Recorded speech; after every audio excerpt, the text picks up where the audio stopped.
What's up, everyone? I hope you are doing well today. This is Raphael Garcia. With here, I'm here with, Schwan Humes for episode 166 of the MMA Ratings podcast. I want to thank you for taking the time to listen to us. But before I jump in there, I want to check in with my co-host, Schwan. How you doing there, sir? Not bad. Another wonderful day and on the surface of the sun, otherwise known as Texas. Yeah, I bet you I'm willing to bet it's crazy hot down there. Yeah, crazy hot and people's tempers starting to flare. I mean, people's tempers flared all over the United States, but when it gets hot, people's tempers really start flaring. So, Yeah, when it gets hot, people start getting stupid, but it is what it is. We have quite a bit to talk about today, but before we do, I wanted to take some time to thank you for everyone who takes some time out of their day to listen to the MMA Ratings podcast.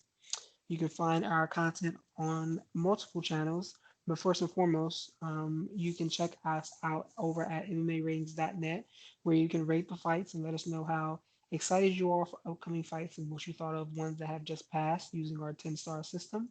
You can also catch this podcast over at MMA Ratings on Instagram and Twitter, where we share our content, but we are on YouTube, Spotify, Apple iTunes, Google Podcasts, and those are our main platforms. As always, you can catch us on YouTube as well by going up there and searching for the MMA Ratings podcast channel, where this show is available just about every week, along with our pro wrestling podcast, which comes out later on in the week as well. So, Schwan, let's go ahead and jump into our first topic where we are talking about UFC 250. And we have to start with looking at the main event where Amanda Nunes defended her featherweight title successfully, defeating Felicia Spencer across 5 rounds. And even though it went to the decision, this was never a close matter in any way, shape, or form. Nunes outclassed her from basically the first combination. You can see things were going to get bad for Spencer, and they did get bad for her. She ended up the fight with a nasty hematoma on her head, cuts all over her face. It almost seemed there were opportunities where Nunez could have stopped her, but she just didn't step her foot on the gas. She just kept, peppering her, doing enough to get the win in each round. There's also a little bit of blowback on her corner, on Felicia Spencer's corner for not stopping the fight and keeping their fighter from going out there to take more damage. We're not going to jump into that because I hate to say it, I don't think this one was that egregious from a stoppage standpoint. Felicia Spencer was doing as much as she possibly could out there to attempt to get something off on Nunez. She just wasn't skilled enough to get that done. But we do have to talk about Nunez and where does she stand right now for you, Shawan, when it comes to the pound for pound rankings? Me personally, I have her within my top five, thinking about just the landscape of that group. But where do you have her? well, I think the thing that's hard for me with Amanda Nunes is I'm a fan athletically. I think she's probably one of the better athletes, pound for pound, either gender, male or female. If you go by accomplishments, then it's hard not to keep her in the top five. The main issue I always have with Amanda Nunes is there's people are very uneven with their compliments of her, because the people are going to tell me she's a pound. Even her biggest fans, when other people were getting title shots, they said Ronda was overrated. When Ronda came to fight her, when Holly Holm fought her, there have been tons of articles about how sloppy a technical fighter, limited a technical fighter Holly Holm is, how she's not that good. Even with Chris Cyborg, a lot of people said she was a bully, beating up on midgets and girls who were undersized and outclassed. And if you're going to make that argument, if you make that argument that Cyborg's overrated, Holmes overrated, Rousey's overrated, then you take away from the argument that Nunes is a pound for pound entrant. Because part of being pound for pound isn't just having wins, it's not just having titles. Part of being pound for pound is the resume of the people you have defeated.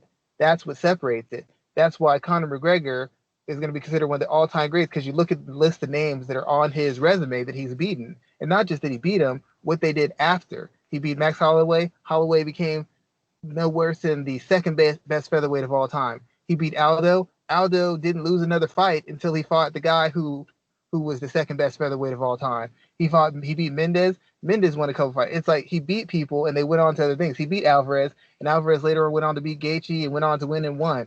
You see guys who, and every time they win, that cements them.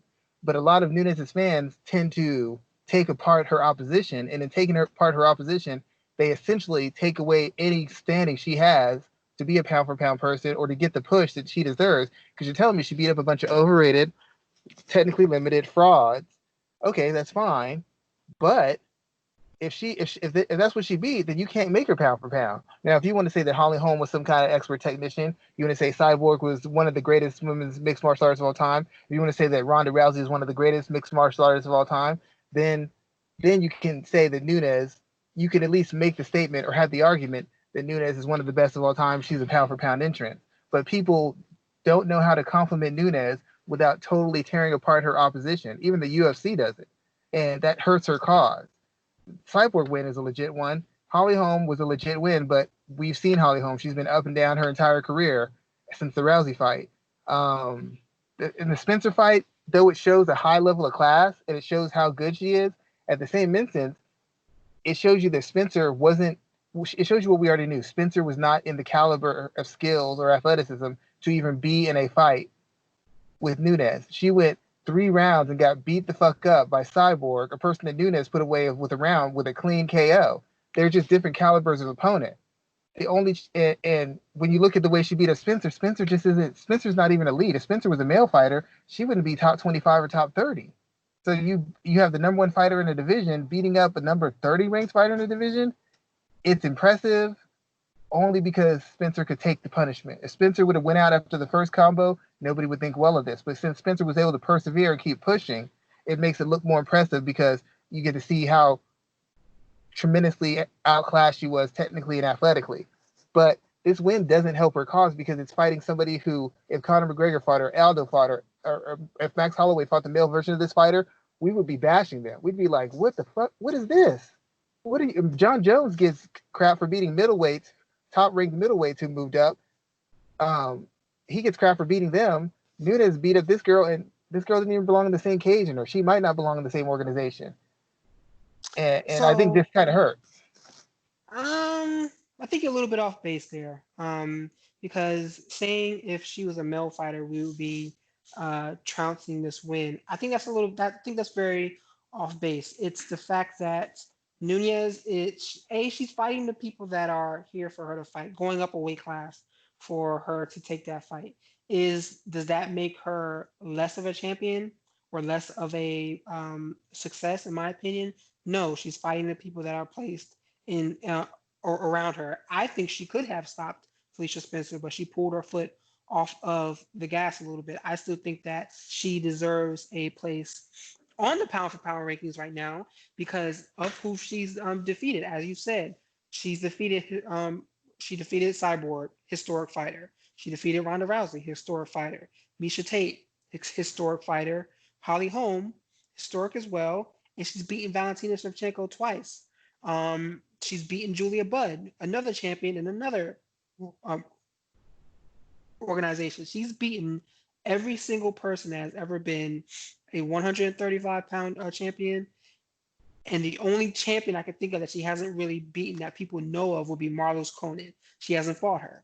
So looking at the longevity of what the run that she's put together and the way that she's changed and developed as a fighter as well is also important because there was a point in time where whenever you're talking about whenever you were talking about an Amanda Nunez fight, you always had to bring up a question around whether or not she would be able to sustain her ability to fight over an extended period of time. She's proven that she can do that in her last few fights where she's taken, I mean, not this one so much against Spencer, but the fight with Jermaine Durandamy, there were some spots where watching that, you're like, man, she looks like she's about to get tired, and we can see this fight totally swing the way we did with Kat Zingano, but she's found a way to continue to succeed in those moments. That type of development and the track run that she's on right now with the names she's beaten, she definitely deserves to be in the top 10, regardless of gender. No, I top see five, that excuse point. me. I see that point. But my whole point is her fans and her people who are supporting her, they make her case while they're undercutting it. They'll list those names and then they'll tell me how terrible Holly Holm is. They'll tell me she beat Cyborg and they think Cyborg's overrated. You're defeating your purpose. When Conor beat Aldo, nobody in the entire history of mixed martial arts ever said Aldo's overrated. Nobody said Max Holloway's overrated. Nobody said Conor McGregor can't fight. They may say he's over. They still say he's one of the best fighters. It's like I'm saying they hurt their own case by trying to take away from the fighter to make their point. If you sell the narrative, which the UFC is trying to sell now, that Cyborg was overrated and Cyborg was just a bully, you've essentially neutered your own champion because you said one of her biggest wins was overrated fraud. The building the narrative you want of a pound for pound persons demands you to give the opponent a certain amount of respect and a certain amount of credence. Her fans and the organization aren't doing that, so it's taking away from the point you're making. Stipe beats DC. We can't take away anything from DC. We can't take anything away from DC. When DC beats Stipe, we can't take anything from Stipe.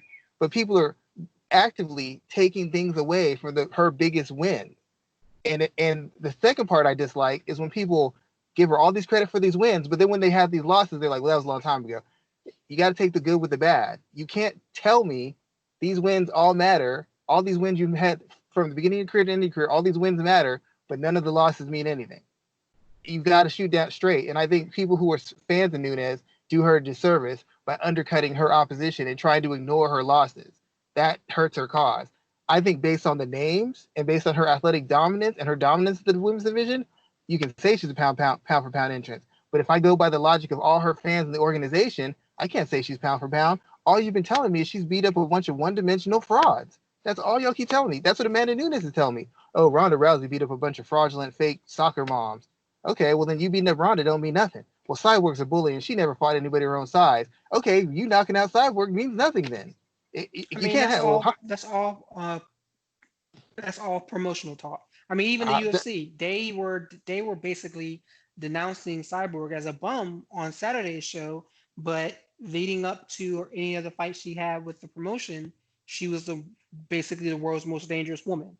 I So get all that, but that like when that has the promotional UFC talk, ever? When has the UFC ever said Jose Aldo's a bum?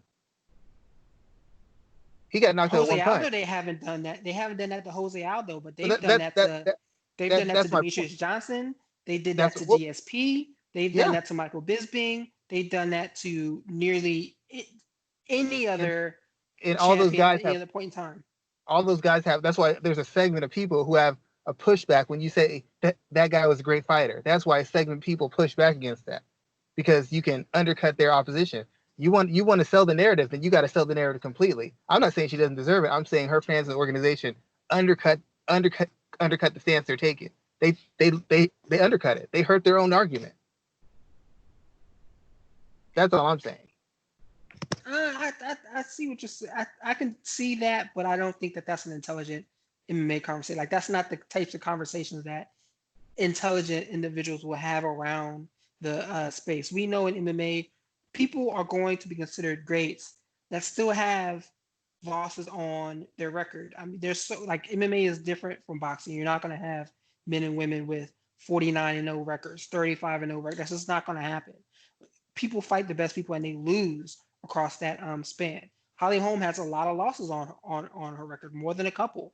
But if you look at who she's lost to, that doesn't denigrate her when that doesn't denigrate her status when someone beats her. I mean, I think she's only been beaten by champions. Am I correct? Misha Tate, Jermaine Durandamy, Valentina Shevchenko, and Amanda Nunez, right? Like that's all that she's been beaten Yeah, I by think so. in the UFC. That's like Dan Marino not being considered one of the great quarterbacks when he never won the big one. I mean, yeah, he didn't, but look at what he did in regards to his position. The man's still a great player at that position. I think that's the better logic to use when we're talking about these fighters and their records because yeah, everyone's going to have losses, but that doesn't take away what they've done. Demetrius Johnson, he lost to Dominic Cruz, he lost to Henry Cejudo. Fine, okay, that knocks him down a couple pegs for you, no problem. But that doesn't lower the value of Cejudo's win over him or Cruz's win over him or anyone else that may beat him over time. He's still one of the pound for pound greats. He's my number two on my list. GSP is my number one. And when I talk about Amanda Nunes in today's pound for pound record or rankings, I think man, I wouldn't put her any lower than four. Of course, I'd have Jones over her. Um, I hate to say it, but Henry Cejudo would be over her. I mean, who's number three? I would maybe slot her there. Slot her three. If you want to put Stipe Miocic at three, okay, no problem. Could be if you want to put Khabib there at number three, okay, I understand. You But have to Amanda give Nunes, Nunes a pound for pound entrant. say it again. Uh, I didn't know if I could. I didn't hear you, so I didn't know if you were still recording. If you got it, and that's good. I just didn't know where you left off at. No, I'm just saying, like she's in there, top 4 or 5 without a hand, without. There shouldn't be any question about that. Yeah, if you're going off accomplishments and names, I'm not gonna falter for it. I don't have anything against for or against her. You go by the conference, you have to name her the best women's fighter probably of all time. If she's the best women's fighter of all time, then somehow she has to be able to fit somewhere in a pound for pound list. Maybe not, maybe probably top five, maybe not top five, but somewhere in a pound for pound list, she has to be there because she is the most dominant woman. And if you're the most dominant in a category, that instantly makes you for the overall category, that instantly makes you an entrant. You can't be the best running back of all time and not be one of the best players of all time. It doesn't work that way. You can't be one of the best scorers of all time and not be in the NBA Hall and be a Hall of Famer. That's just not how it works. So by that logic, yeah, she is, and she should be given due respect for it. As I said, the organization and her fans, and sometimes Amanda Nunes herself, undercut the point she's trying to make in attacking other fighters or making these points against other fighters. She's hurting her own cause. That's the only thing I was saying, looking from that perspective. So that brings us to the next question about what's next for her. A lot of people are having conversations about where she should fit in, like what should be her next focus. If she should stay at 145 and defend the title against Megan Anderson, if she should go look at going back to 135. Irene Aldana was one of the names that came up, but she's been pitted against Holly Holm next. Even the Valentina Shevchenko fight, I don't think that should be a. I mean, I get why people are trying to make that fight, but Nunez already has 2 wins over her. Question one of them or not, and Shevchenko still has work to do under her own division as well. So, what do you think will be next for Nunez? I had a slight bet that I thought she was going to retire on Saturday. She has a baby on the way with her wife, Nina Ansaroff, or Nina Nunez now. So I thought she was on her way out of the game, at least for a little while. She did say she's going to take some time off, but I'm pretty surprised that she didn't retire. But what do you think is next for her when she steps back into the octagon? Well, due to her dominance and the fact that she's so far ahead of all the other people in the division, she essentially can take some time off. Adana would have to fight home. That's going to be what, a month from now or so. She's got to fight Hmm. home. That's probably going to be a tough fight. She'll probably need a couple months off. I mean, easily she could get 3 to 5 months. Another fight, if they schedule a fight, take 3 months from that. She could have 6, 7 months off easy, and that's only if Aldana moves from home straight to Nunes. They might want to have Aldana face Aspen Ladd, or if you have Holly Holm beat Irene Aldana, she can't jump right back into a rematch with Nunes. She's gonna have to face one other person. So she's got a minimum of 6 to 9 months time where she can sit back and just wait because there's no clear dominant fighter at bantamweight. There's really only Megan Anderson at featherweight, and the best thing for her is in both weight divisions. Not only is she a better all-round technical fighter, she's also a better and bigger all-round athlete. So there's really no one who's in her really close enough to her where she really has to worry. I mean, these girls are really far behind her. I mean, they're just so far behind her. She doesn't really have any stress in making another matchup. And most of these girls aren't big names, so anybody she fights is going to make her the same amount of money. So she doesn't have to be in any rush to come back in.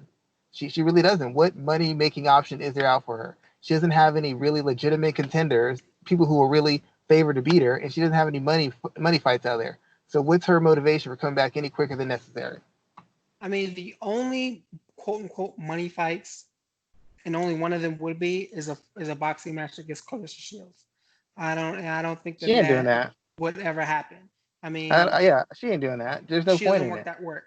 I saw something interesting today about a 145-pound fight against Kayla Harrison. And in my opinion, I don't think Kayla can make 145. That's a big cut for her. But I haven't seen enough of Kayla striking to see if she would be able to hang with Nunez in that space. Yes, her judo, as great as Ronda Rousey's judo is, Kayla Harrison's judo was better. So you would wonder if that would be an automatic wash for Nunez if she got her hands on her. But people forget that Nunez is a judo black belt as well. She's a judo Well, black belt and a jiu-jitsu black belt too. May not be as Olympic caliber. It's not, but she's a competitive. But clearly she can use it in her skill set. we She did against Sarah Kaufman. So we I we've think I think that would be interesting. we've seen Kayla Harrison get frustrated by lesser athletes and lesser fighters where she couldn't finish. The thing is about Kayla Harrison, I'm not even the striking is a big concern to me. I don't know what Kayla Harrison does with any real resistance. What happens when she takes someone down and they get back up? What if she takes someone down and they reverse her? What if she tries to get a clinch and the person throws her off of them? It's like we haven't seen her. We've seen people survive. We've seen people hang on. We haven't seen anybody push back. What happens when someone pushes back? What happens when somebody makes her work past the pace she's comfortable working at? We have no idea what she does. I don't know that Kayla Harrison. I don't know that if Cyborg moved up to that class, I don't know that Cyborg doesn't beat her. We have a blueprint for how she would beat Cyborg. We know she's athletic. We know she hits hard. We know she's got the judo, but we don't know how she enters against somebody with good footwork. We don't know how she responds to really being hit hard. We don't know how she responds to having to fight at pace. There's just so many questions. And plus, their teammates. I can't imagine anybody making that fight. It just seems like a bad fight for Kayla Harrison. I mean, if she won, it'd be great for her, but there's a good chance she wouldn't, and there's a good chance she takes a pretty bad beating along the way. And if she loses, the pro whatever PFL takes a huge hit as far as their authenticity as a group. So I can't see that fight being made. There's just too many questions. They're teammates, and I don't think Amanda Nunes thinks it's worth it. To be quite honest, I don't think Amanda Nunes is into it. I think she wants to do her fighting for the UFC at this point, make some easy money fighting these overmatched girls, and retire the double champion. Even though she's champion of a division that really shouldn't exist, one of those divisions shouldn't exist. I commend her for what she's doing, but this division is so weak. It's pretty terrible. Yeah, I mean, like that's a big like that's an understatement there. They don't even have enough people to put in that division to put a complete rankings together. Not even a top The, five. the only contender they have is a girl who was tapped out by the girl she beat within an inch of her life in less than 2 minutes. That's the only other contender they have in there. She's got 2 wins, neither one of them impressive. But 2 losses that were both a humiliating submission loss and a humiliating loss getting out wrestled and out grappled by Holly Holm. And that's the only other contender she has in the division.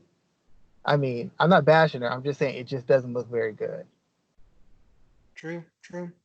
Let's talk about all the bantamweight action we saw, and I like that coming out of this fight, there was a lot of question about, or not even said coming out of this event, but coming into it, I really didn't recognize bantamweight as being a really deep division. I just really didn't kind of pay too much attention to it as much as I did maybe welterweight, lightweight, women's strawweight, or something along that, or middleweight. I just didn't pay attention to it as much.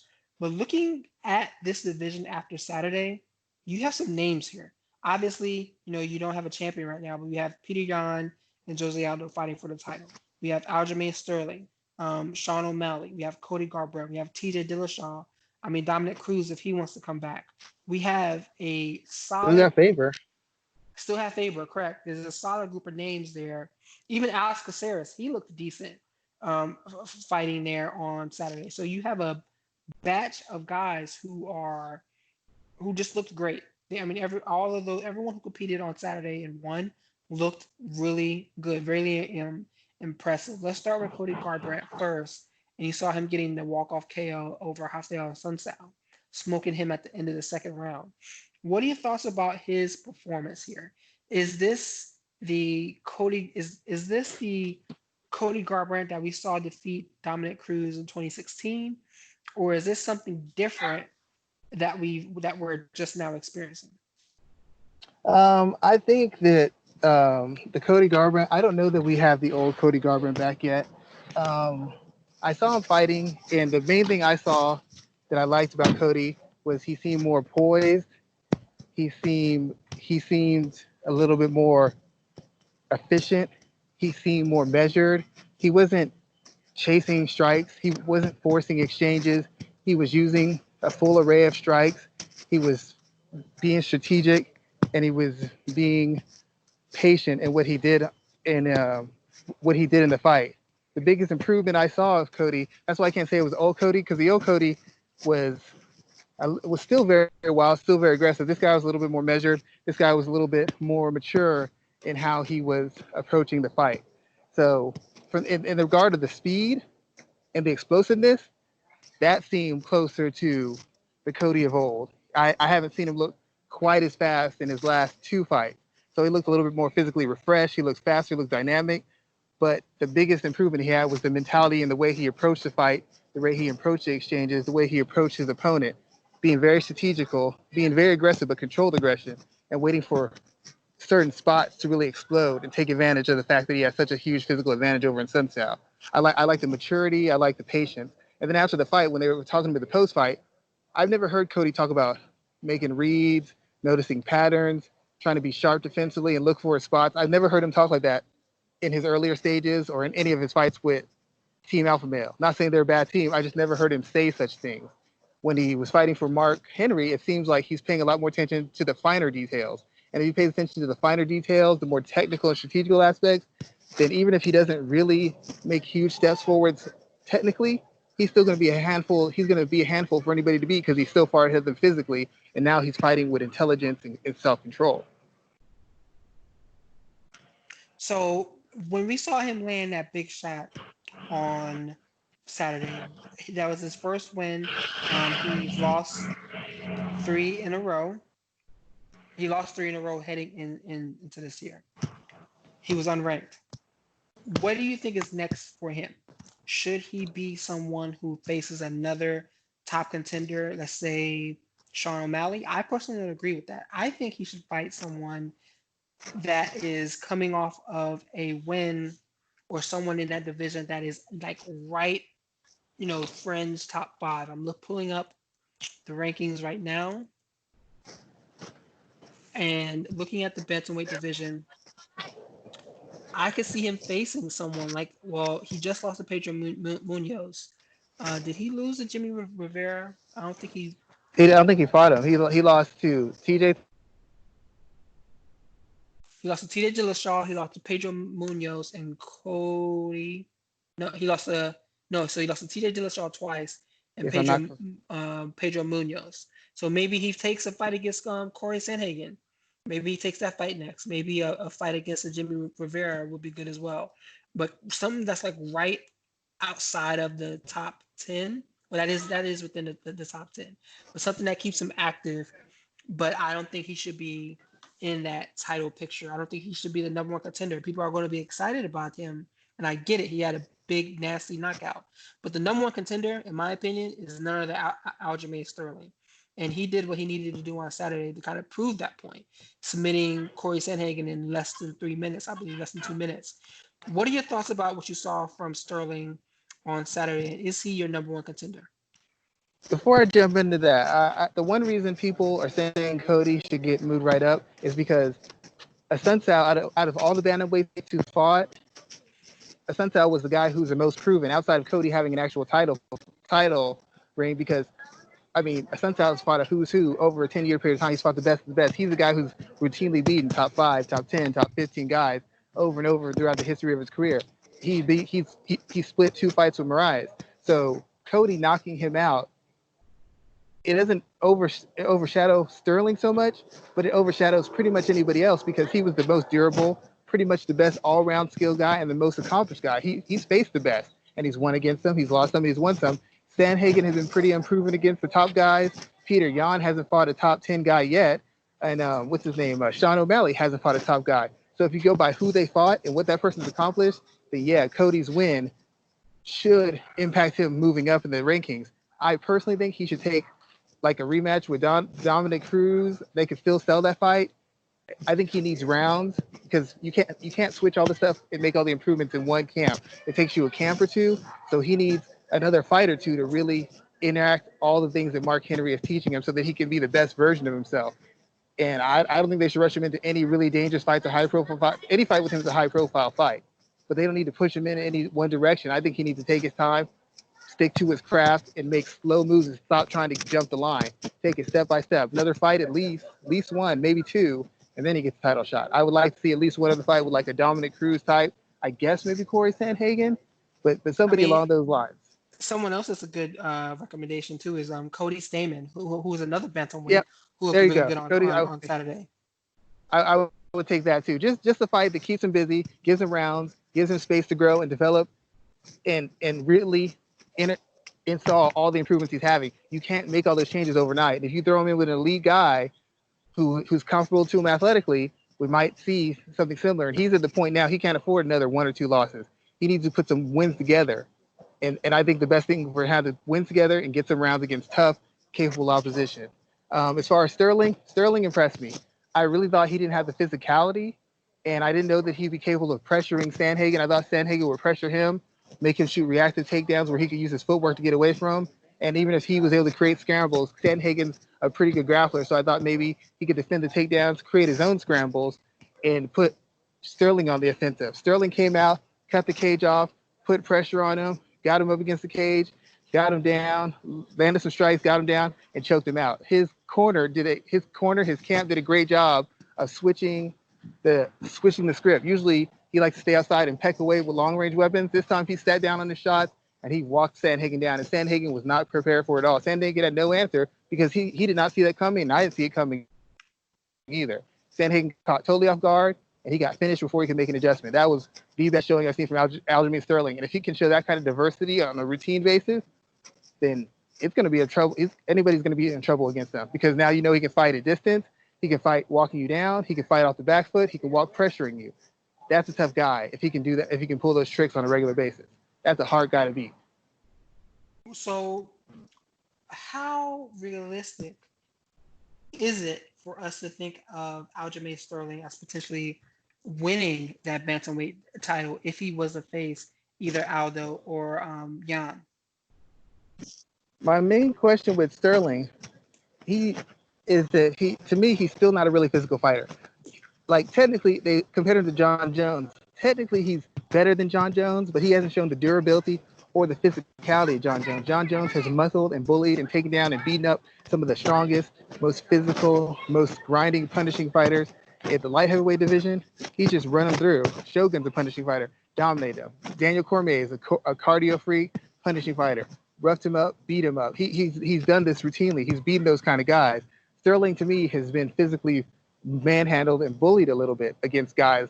Munoz had moments, Stamen had moments, and against someone like Peter Yan, who I feel is physical, throws a lot of volume, and is very strong. I feel that if Sterling can't get him on the back foot, the Yan can get him against the cage, can get takedowns, can control him, or just shuck him off when he tries takedowns and just beat him up. Now, if it gets to the ground or Sterling can pressure Yan, now we have a whole nother fight. But my concerns from Sterling are always how much heat can he take and how does he handle it when he puts his hands on somebody and that person can move him instead of him being able to move that guy. When he's had guys who can move him, he's had trouble. But luckily, for the most part, the guys he's faced have been lesser athletes and lesser conditioned. So he's been able to turn those fights or wear those guys down. So far, it doesn't seem like Jan has any cardio issues. It doesn't seem like Jan's afraid to exchange. It doesn't seem like Jan's afraid to put pressure on somebody. So if he can't dominate those grappling exchanges or he can't physically dominate Jan, I don't know how he beats him. In the case of Aldo, Aldo's cardio isn't there. His resistance isn't there as much because he's older, but he's still got great takedown defense. He's still a good defensive fighter. He's still got the jab. He's still got his counter punching. And he's still got his footwork. Once again, I can see Aljamain getting him down and strangling him eventually, or just out hustling him, wearing him down, and then finishing him. But the fact of the matter is he's still going to be hard to take down. He's still going to be hard to corner. And if you corner him, he knows how to take angles and take pivots on his way out and can punish you for any entry, any takedown attempt, or any attempt at clinching. So technically, on paper, he poses a lot of problems for Aljamain Sterling. So both of those guys have legit ways, I feel, to beat him. It's just a matter of what Sterling are we going to see, and can Sterling consistently show this diversity in his skill set and diversity in his approach. If we get the usual Sterling we get, he's gonna have a tough fight with Aldo. I don't think he beats Jan. If we get this new Sterling, well, now we got a different kind of fight altogether. But my biggest question still stands: how durable he is under pressure when he's getting hit and he can't get away from it, and how physical can he be when he faces the guy who's not going to be bullied or not going to be intimidated. And when we're talking about someone being bullied, let's talk about Sean O'Malley because he bullied the shit out of Eddie Wineland, smoking him. I love the feint on the uppercut that he used to get Wineland's hands to drop just enough for that overhand right to come finish him off. What did you think about O'Malley here? How much did that time off help him? And do you see him as a true threat to the title? Because looking at the top 15, he's not ranked right now. So he's someone else who could face a Cody Stamann, and that be a big fight for him. But what do you think about Sean O'Malley's growth, and what should they do next with him? This is the problem I have with O'Malley. I think the time off helped him kind of layer his strike a little bit. I think maybe he's starting to develop more of an all-round technical approach and not leaning so much on his attributes, his length, his athleticism, his explosiveness. But even in that fight against Wineland, he showed some tricks to get landing that uppercut, creating the openings and punishing Wineland for his pressure.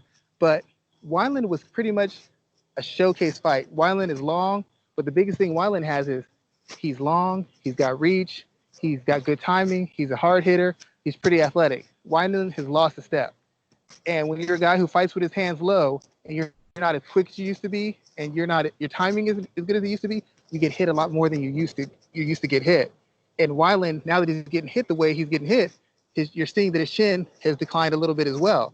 And in this fight, Wineland pressured O'Malley. It's hard to pressure somebody when your hands are low or at your side and you're trying to walk someone down. Your timing has to be perfect. Your positioning has to be perfect. Your defensive maneuvers have to be perfect for you not to get chipped up or KO'd on the way in.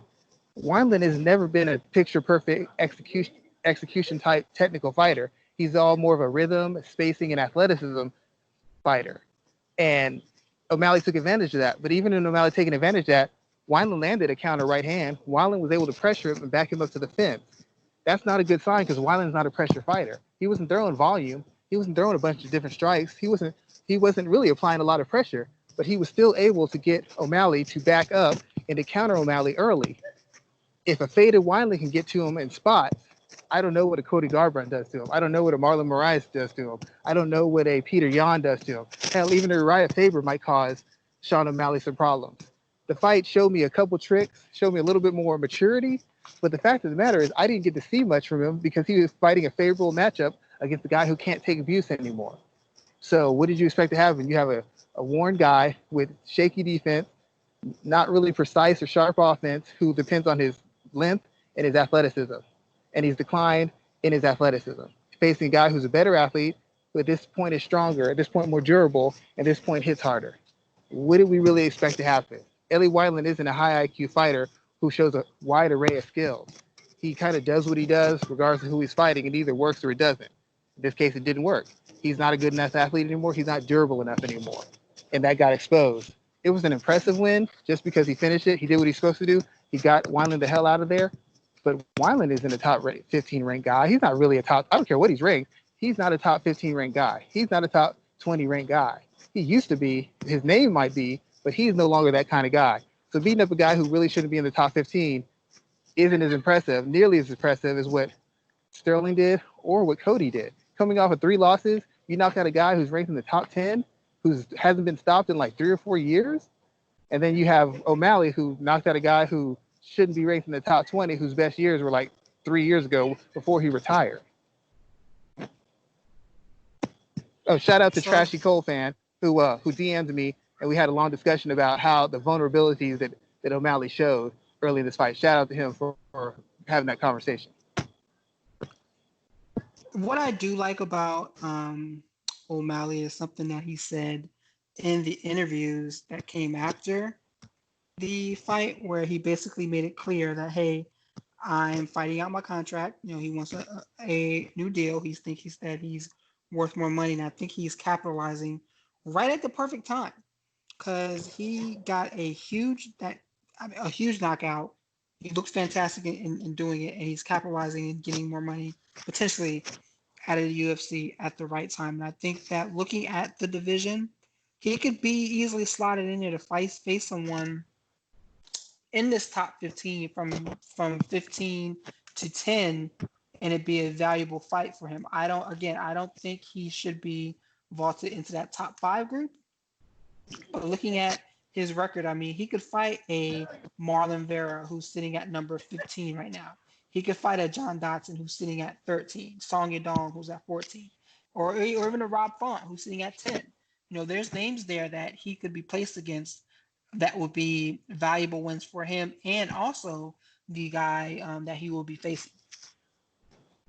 Yeah, well, the main thing I remember him saying is he's not fighting tougher opponents until he starts getting paid more. And in that regard, a lot of these guys in the division have fought each other. They fought hard level competition. O'Malley's getting all his burn and all his rankings based off of his potential, based off of his talent, based off of his fan base. He hasn't getting any of this attention based off of what he's actually done. Beating Tyrion Ware. Tyrion Ware's a good, seasoned, smart, high IQ, tough fighter. He's not a top-ranked fighter. Beating, I think, who fought Quiones when he came back. That guy's not a top-ranked fighter either. Beating Wineland. Wineland's a top-ranked name. Wineland is not a top-ranked fighter. He hasn't really beaten any established, dominant, or consistent fighters in the UFC. He's beaten a bunch of pretty good, fairly inexperienced, win some, lose some type fighters in his run. The only thing that's made his run impressive is people see the potential in his athleticism. They see the excitement. They see the fans he brings, and they see the style and the kind of charisma he brings. Based on actual accomplishments, his time at bantamweight hasn't been anything to write home about. We still don't know much about him. We don't know how he faces against a guy who's comparable as an athlete. We don't know how he faces against a high-level striker. We don't know how he faces against a high-level grappler or wrestler. We really have a lot more questions about O'Malley than we actually have answers. But when you're a guy who has the machine behind you and a guy who is able to strike a nerve with fans, you're going to get put into talks, you're going to get put into rankings, and you're going to get opportunities that guys who may be more proven are not going to get. I mean, he hasn't even fought a Jimmy Rivera type yet. I'd be happy if O'Malley fought a Dominic Cruz or Uriah Faber, somebody who's a Brian Stamen, somebody who's accomplished something, or the guy Stamen beat, Brian Kellner. If you fought somebody who's accomplished something, somebody who's shown they can at least compete with the upper echelon in the UFC. He hasn't done that yet. And until he does, I have to reserve my judgment on it. All I can judge is based off the potential he's shown. I can't put too much weight on anything he's done because he hasn't beaten anybody that demands I give him attention or give him props for it. He's done it. He's won in a manner that gets him props, but he hasn't beaten anybody that should get him props, if you understand what I'm saying. Very true there, sir. Let's move on and talk about some of the new fights that were announced this week. And we got 4. I think we actually got 5, but these are the big 4 fights that were announced. So all of these fights are going on quote unquote. Well, no, the July fights are going on Fight Island, which is actually just a place that UFC has been to in Abu Dhabi. So there's that whole thing to unpack, but I'm not even going to jump into that.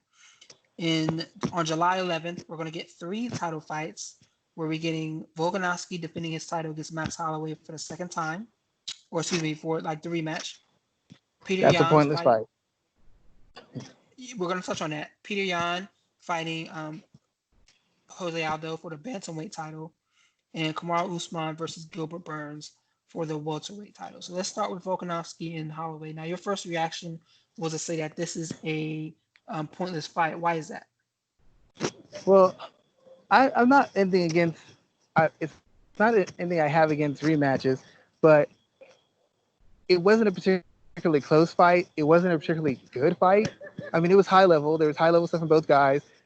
There was a lot of heart. There was a lot of a high pace, a lot of contact, some excitement, but it wasn't really back and forth, and it really wasn't any question. Volkanovski essentially has had Max Holloway figured out, and he essentially took him apart. Now, Max Holloway throwing as much volume as he does, and being as good as he is, and being as tough as he is, he's going to get his licks in too. But at no point did I feel that Max Holloway took over the fight or was in a position to take over the fight or finish the fight. It was kind of it was kind of like a 145 version of the fight between him and Poirier, where Holloway would have moments and Holloway was able to stay in the fight, but at no point did you feel he was really gonna take over. Every time he's about to really get some momentum going, Poirier would just shut him back down with power and physicality. In this case, Volkanovski shut him back down with physicality and technique. And it just I don't know that Max Holloway can make the necessary technical changes that he needs to make this fast. Get going against the same guy. At this point in the game, it's very hard to switch streams for an extended period of time. If he can get a quick finish, yeah, if he can catch him off guard. But otherwise, at some point, you start reverting back to what you always do, and what he always does isn't good enough to beat Volkanovski. He'd have to do something totally different. And we haven't seen something different from Max Holloway in probably a good 3 to 4 years. He's essentially won and lost his fights on the same thing.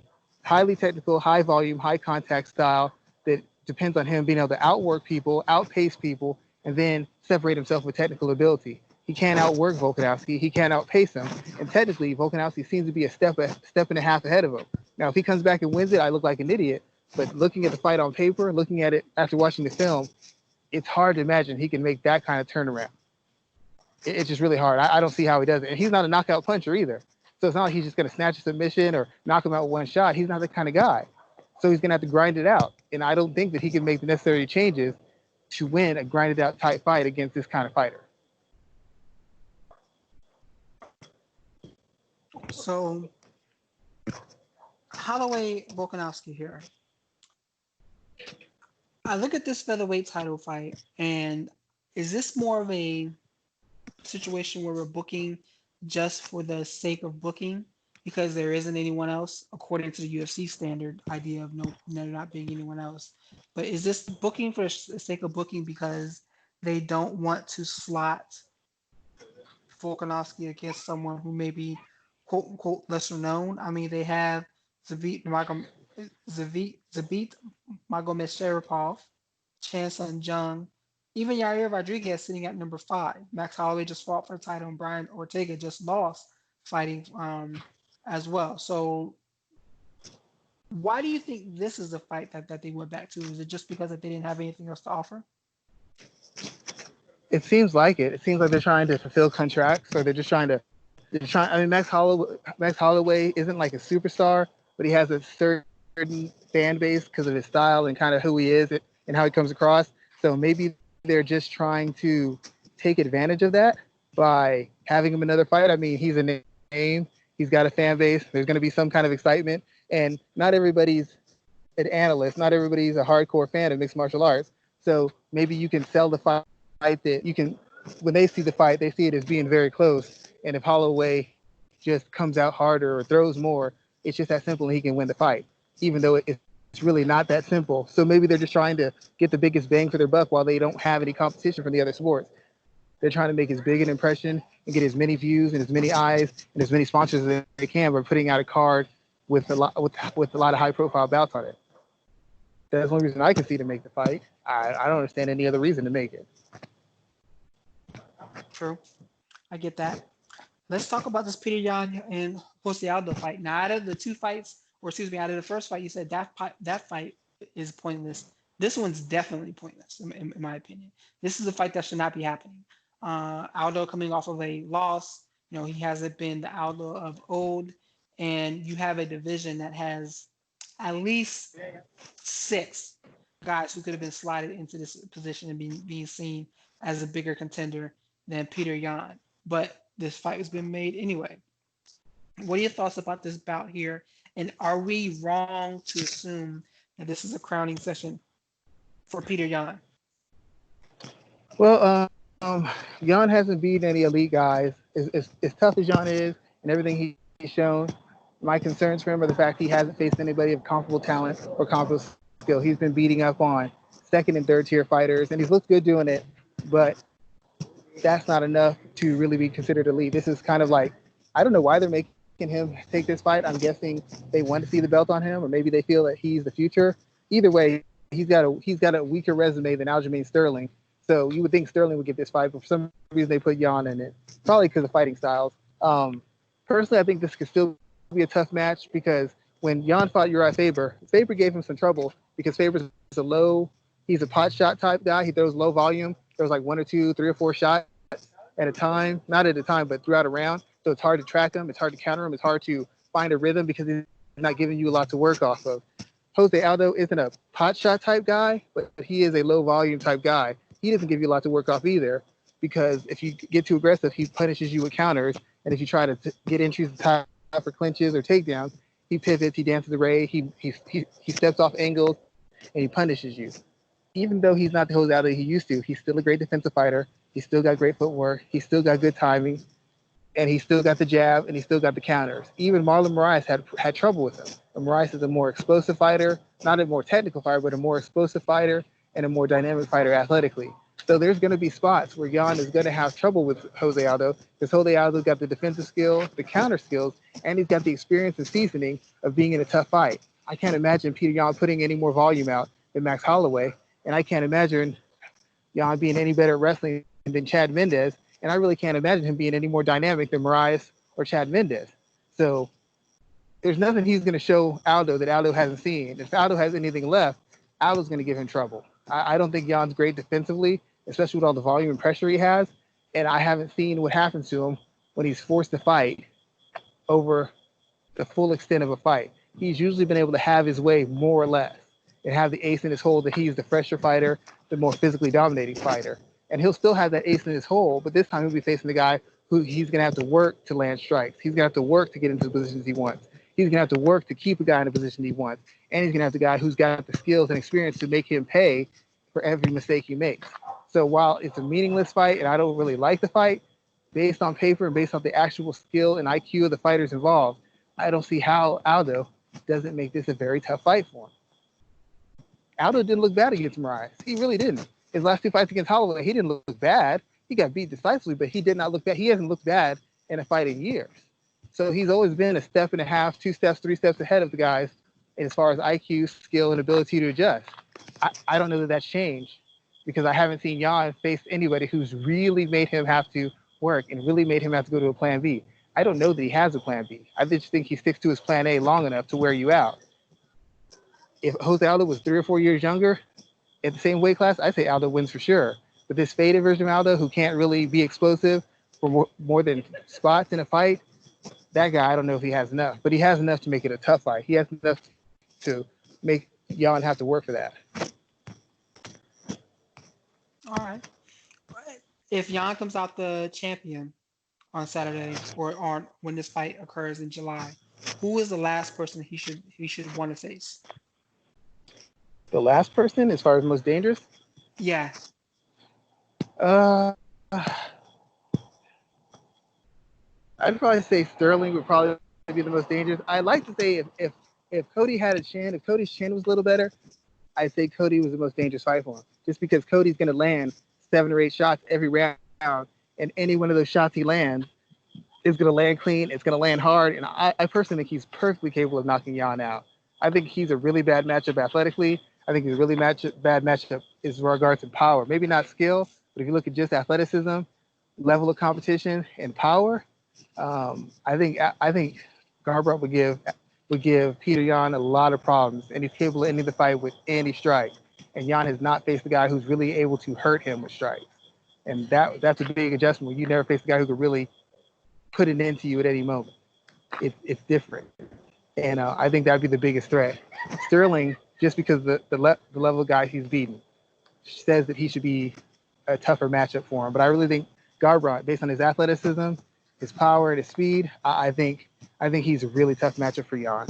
Not that Jan could beat him, but that first round or two, that's a tightrope act. That's a tightrope act that could end very badly for Peter Yan. Very good. Let's talk about the last fight that was announced today. We have a trilogy bout between Daniel Cormier and Stipe Miocic. They are 1-1 against each other, and they are fighting on August 15th for that heavyweight title that is around Stipe's waist. I am probably most interested in this fight, and I am not a fan of heavyweight MMA 97.7% of the time. but I'm interested in seeing which fight is the truth. The first one where Daniel was able to knock him out after a clinch engagement, or the second one where Stipe got the finish after basically a lot of people are saying it was because of Cormier's decision to no longer wrestle. But I think it's more to it than that. I am very interested in seeing how this fight plays out. Schwan, what are your thoughts about how this third fight will go around? I think both of those fights are true representations of each fighter. The fact of the matter is, Daniel Cormier is a very hard hitter at heavyweight. Even at light heavyweight, he was one of the better athletes. It wasn't as big a gap, but at heavyweight, even a faded Daniel Cormier is still more explosive, still physically stronger, and still more agile and faster than 98% of the heavyweights out there. Ngannou maybe is better than him. Stipe is around there, but most guys he just outclasses them off the athleticism, physical strength, and power alone. So the fight he won, people talk about the eye pokes, all this stuff. The fact is he hit him on the chin, the guy went out. I can't change that. And he put himself in position, and Stipe engaged him in the spot where Daniel was going to have success with him. So I can't downplay the result. The result is the result. I have to go by the result. In the second fight, um, it's that was a good win for Stipe too. But the fact of the matter is, going toe to toe with Daniel, Daniel was able to essentially hang with the better striker, the bigger, more experienced, longer striker. Daniel was able to go toe to toe with him and at least be even money for 3 rounds. The really thing that turned the fight wasn't so much Daniel not wrestling. It's when Stipe started going to the body shots. And it's weird that Stipe didn't figure this out in the first fight or figure this out early out in the second fight, because Daniel Cormier's had a history of having problems getting touch to the body. The John Jones fights alone show what happens when you get to his body. He gets tired. He's not as aggressive. He's not as physical. He's not as explosive. And then you get him in spots where you can finish him. For some reason, Stipe never touched on that until like what, the third or fourth round. I can't remember which one. But he touched on it, and as soon as he did it, the whole fight changed. But once again, Daniel was fighting a fairly stupid, one-dimensional fight in his weakest dimension, which is the striking. He's an effective striker, but technically, he is just terrible. Footwork, setups, everything is just terrible. It's just not very good. He's just so tough, so committed, and such a grinding force. He's able to be successful with it. Just because you're successful doesn't mean you're good. So in this last matchup, who else were they going to fight? Stipe doesn't have anybody else to fight. There's no big name out there. Um, what's what's his name? Derek Lewis. He's not available. He's in the hospital, or whatever. Andre Arlovski, you can't fight him. Francis Ngannou, he's already beaten him. The biggest fight for him, and it's a fight that gives him the most credit and the most bang for his buck, highest risk, highest reward, is fighting Daniel Cormier. It's not that they had anybody else to fight. This is the biggest money fight for them and the biggest legacy fight for them. Whoever wins this fight is the best heavyweight of all time. Daniel Cormier will be the best heavyweight just by the fact that he beat Stipe twice. If Stipe beats him, he essentially beats the only guy who's beaten him since he turned the corner as a heavyweight. So this fight is for the best heavyweight in the UFC's history of all time. So it's an important fight. It has an angle to sell. Both guys don't really like each other. Both guys have dominant wins over each other. It's just a matter now of who has more left. Stipe, obviously the younger fighter, he has more upside. He has more youth. He has more time on his side. Cormier, this is probably the last go around for Cormier. So the question is, does Cormier decide that he's going to use all the skills in his last fight? Is he going to make it an MMA fight, or is he going to make it a tough man fight? He makes it a tough man fight, it's 50-50. If he really makes it an MMA fight and he's in top physical condition and he fights as disciplined and as smart as he knows how to, he should be able to pull this out. But it requires him to be flawless in conditioning and flawless in execution. He can't go in these back and forth exchanges at this point. And I really think he's going to retire after this fight. So there is no tomorrow for him. He's got to leave it all in the tank, leave it all out there, because there's no other option for him except to move on past this point. So I think at this point he might be the favorite. He's got nothing to lose. He's got no tomorrow, and we still haven't seen Daniel Cormier implement his full-on wrestling game against Stipe yet. We've seen the best of Stipe: body shots, kicks, footwork, jab, counters. We haven't seen the best of Daniel Cormier. The full range, every skill I have, everything I have to offer Daniel Cormier at heavyweight yet. And I think that might be enough to get him this win. Interesting. You actually answered something I was going to ask, if whether or not you think that Cormier will walk away from the sport at this time. To be honest, I won't be surprised if either one of them did. I feel like Stipe is a little fed up with MMA, with the way things have been going these last few days, or not these few days, but the last few months, um, and how How about he's been. years? They never liked him. They don't like him. They Yeah, really don't basically. treat him very well. He's always been treated as an afterthought. And I'm not saying he's not the kind of guy who sells pay-per-views. He's not very interesting. He doesn't know how to be charismatic. But the UFC, I mean, for a guy who's been as dominant as he has at the weight class, you'd think he'd get a little bit more of a push and a little bit more respect. I mean, it's it's not quite as bad as Demetrius Johnson, but it's pretty close. Yeah, I could definitely agree with you on that there. I wanted to turn over to some questions now that we have. I want to talk about two. The first one is a reference to fighter pay because we have this situation that's developing where John Jones has basically said, "Release me," that he's not going to sit around waiting on the UFC anymore. Jorge Masvidal has said the same thing. Henry Cejudo is claiming that well, he basically retired and released both titles. And then you also have uh, Conor McGregor claiming he's retiring as well too. Not saying that his is a money reason, but there's still questions around that. Looking at this breakdown here, are we in a situation where we're looking at more fighters saying we're done, we're done, but we're going to have those tough conversations now about fighter pay? Are we closer to that conversation yet? Well, I mean, it's never a conversation that goes away. The fighters always have it one way or another. Some fighters make demands. Some fighters complain and whine. Some fighters beg for money after they get a win.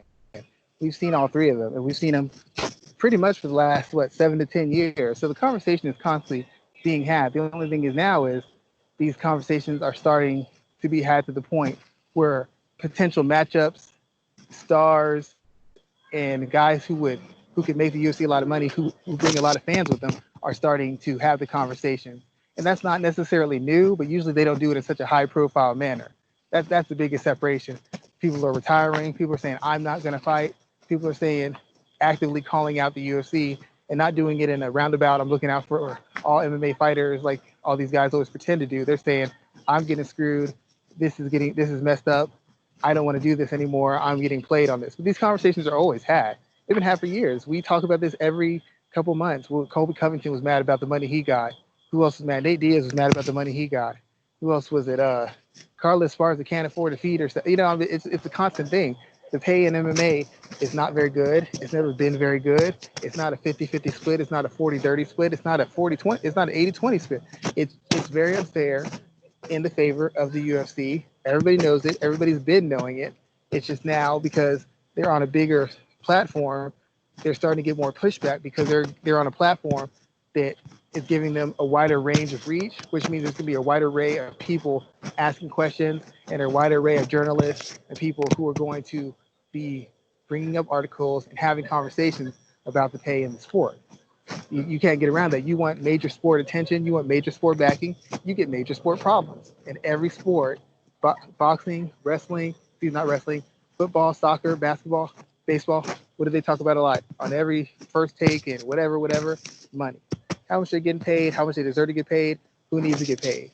Now the UFC, after aligning themselves with ESPN, is starting to feel some of that heat on a broad basis. It's not just the MMA sites now, it's real sporting sites, it's real business sites citing things, looking at numbers, and asking questions. Do we think anyone will ever sit out and take the whole loss and just say, you know what, I'm okay with my career being over because I want to put the stake in the ground and push forward for fighter pay? I haven't seen it yet. I mean, even who was it? Who was the guy who went into real estate? God, I can't remember his name. The lightweight guy. He's a Al wrestler. Quinta. Yeah, he disappeared for a while, but even he came back. Maybe he got a raise, but he came back. If they offer them the money they want or they're willing to have the talk, all these guys will come back. It's just going to take a certain number. That's all it's going to take. It's going to take a certain number. Dana White knows this is going to take a certain number. The question is, does he feel he can get with that fight, whatever number they want? Can he make the fight necessary to get back the money they're asking for? What kind of fight does it take to get John Jones paid the way he wants to?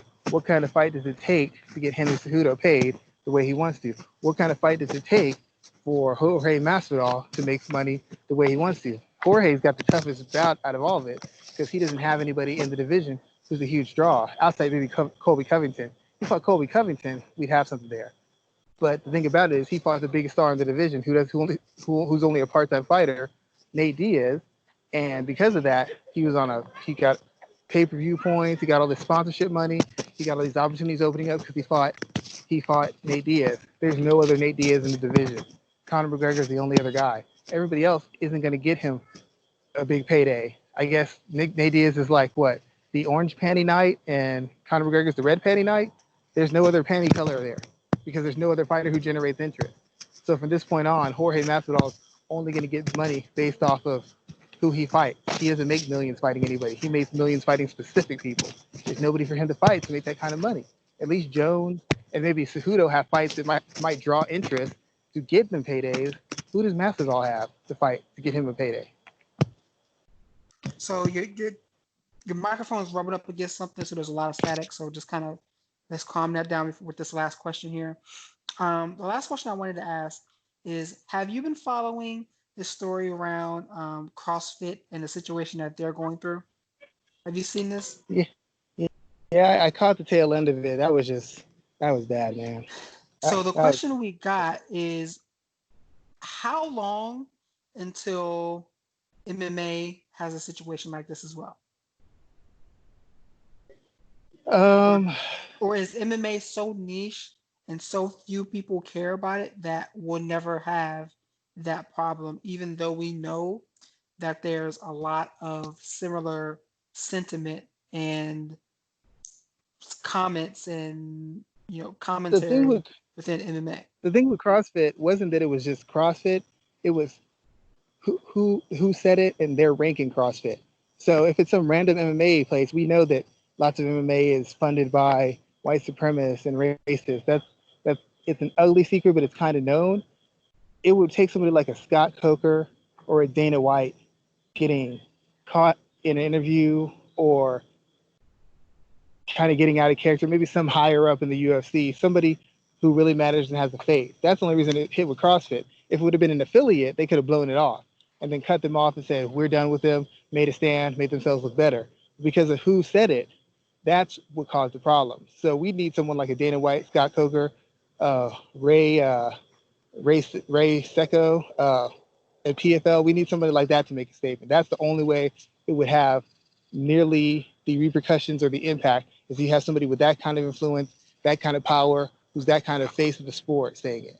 Not just an athlete, like an actual owner who was multi-millionaire, multi-billionaire making those kind of comments. That's the only way it would have a similar impact, I think.